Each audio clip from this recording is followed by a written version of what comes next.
Next topic is parthenogenesis and parthenocarpy. Although this was the term which we have already studied in class 11th, but here we have to discuss in detail. The parthenogenesis and parthenocarpy have a slight difference, right?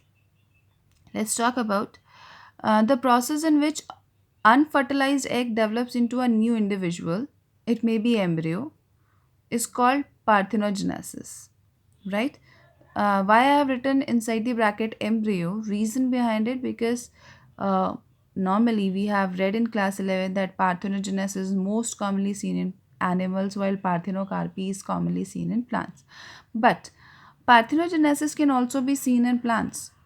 We'll be discussing here the process in which the unfertilized egg, a single egg cell was there, and it will directly develop into a embryo.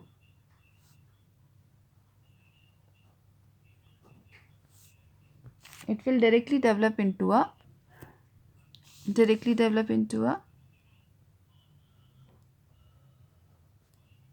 embryo,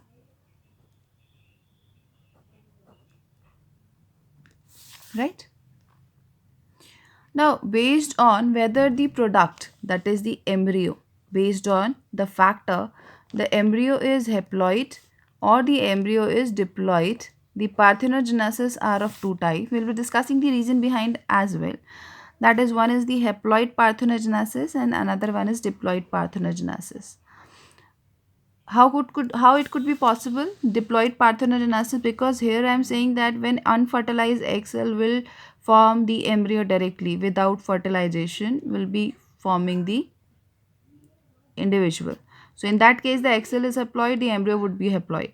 But here are certain cases, certain reason behind it, where the diploid embryo can also be formed because of parthenogenesis. Now, the haploid parthenogenesis, when unfertilized haploid egg develop into a haploid embryo.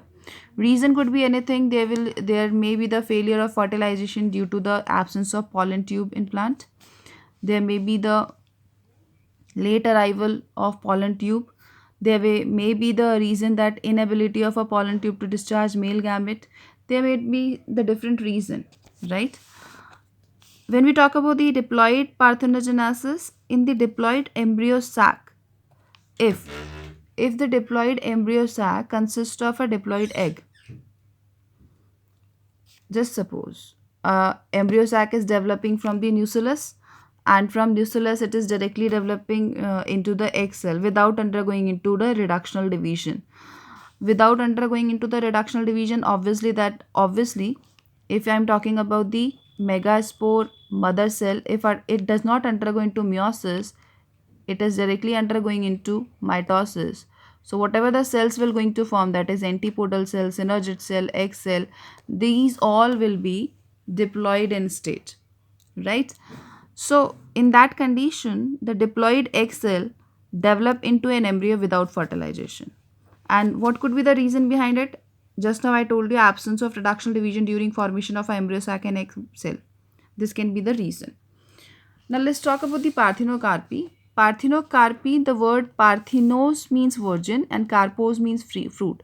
That means a development of seedless fruit, right? The process of production and development of a seedless fruit is called parthenocarpy. This can be divided into two types: natural parthenocarpy and induced parthenocarpy. As the name suggests, induced means where we are inducing the parthenocarpy in fruits, and natural, this that we don't have to treat the plant especially just to produce the parthenocarpic fruit. When seedless fruits are produced without any special treatment from the ovaries in absence of pollination and fertilization. When pollination does not occur, fertilization does not occur, and the seedless fruits are produced without any special treatment, in that condition, the fruits will be called as parthenocarpic and the process will be called as natural parthenocarpy. The example of the fruits are grapes, banana, pineapple, oranges, right?